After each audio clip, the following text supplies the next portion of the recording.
Tout d'abord, déjà, l'implantation des pièces d'eau, c'est pas souvent quand même le plombier, c'est plutôt l'œuvre d'un architecte ou d'un décorateur.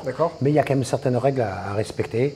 On va dire que globalement, pour l'implantation des pièces d'eau, alors dans les appartements, il faut faire attention, bien entendu, aux attentes. Si on fait une rénovation, il faut qu'on fasse quand même attention aux attentes. On ne peut pas les situer à l'opposé. Futur entier, salut à toi et bienvenue encore dans cette nouvelle vidéo, toujours avec Manu sur le sujet de la plomberie.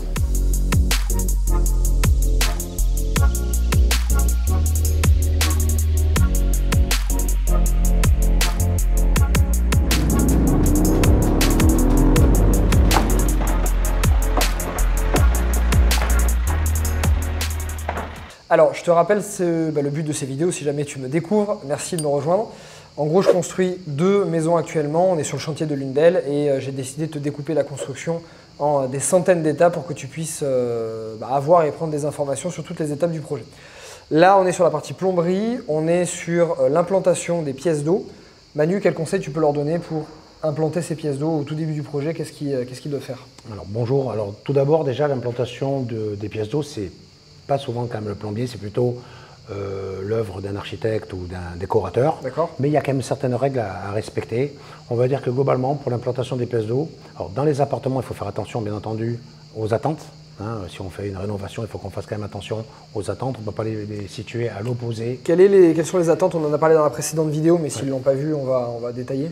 Simplement, en fait, quand tu démolis l'appartement, tu retrouves des attentes, alors qu'ils peuvent être en fonte ou en diverses matières, à certaines hauteurs, et qui font que globalement, si tu veux mettre ta salle de bain à l'opposé, avec les pentes qu'il faut respecter, tu vas te retrouver avec des salles de bain beaucoup trop hautes et beaucoup de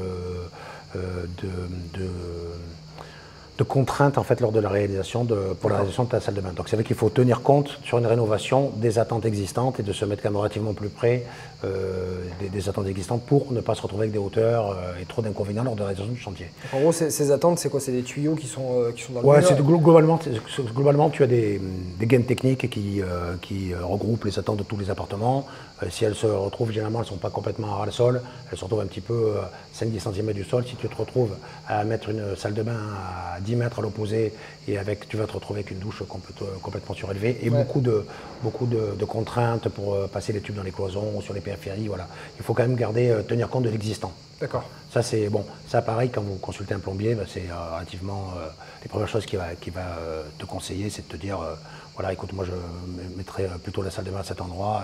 Après, ça permet à la personne qui fait le projet de choisir l'emplacement de sa salle de bain. C'est bon à savoir parce que là, il y a beaucoup d'investisseurs qui achètent des appartements ou des petits immeubles. Des fois, ils n'ont pas le budget pour avoir beaucoup de rentabilité de prendre un architecte ou un archi d'intérieur. Donc du coup, ils vont implanter eux-mêmes, ils vont essayer de faire leur plan et tout. Là, c'est bon à savoir que s'ils veulent mettre la salle de bain à l'extérieur, à l'opposé de la pièce, qu'ils puissent soit consulter un plombier avant, soit tenir compte de cette contrainte. C'est ça.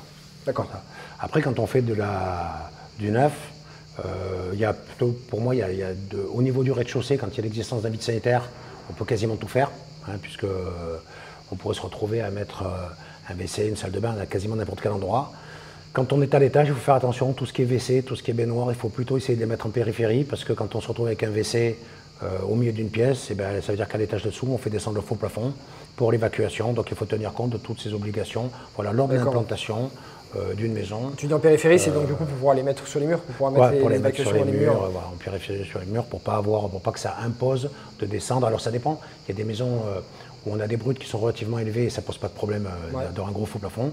Et dans quelques cas, quelques communes aussi qui limitent les hauteurs de plafond, il faut faire un peu attention à ça. Voilà, ok, intéressant, d'accord. Voilà, c'est globalement, après ça reste, on va dire, de l'esthétique, le choix du client. Et je pense que c'est au plombier, aux professionnels de s'adapter aussi et d'essayer de conseiller dans le sens de la volonté des clients. Ok, super. Merci Manu, parfait. Merci. Vidéo très rapide et courte, droit au but. J'espère qu'elle t'a plu, mets des likes sur cette vidéo si elle t'a plu, évidemment. Donc, je t'invite à cliquer dans la description, tu as des liens et tu recevras gratuitement par mail des heures de vidéos gratuites sur l'investissement immobilier, comment j'ai acheté mes premières opérations, j'ai commencé par des appartements, puis j'ai fait des immeubles, les erreurs que j'ai faites et comment tu peux éviter, des conseils aussi également sur la construction et la rénovation. Bref, tu auras énormément de choses. Donc, on te souhaite une très bonne journée avec Manu et on se retrouve pour la vidéo suivante. Ciao!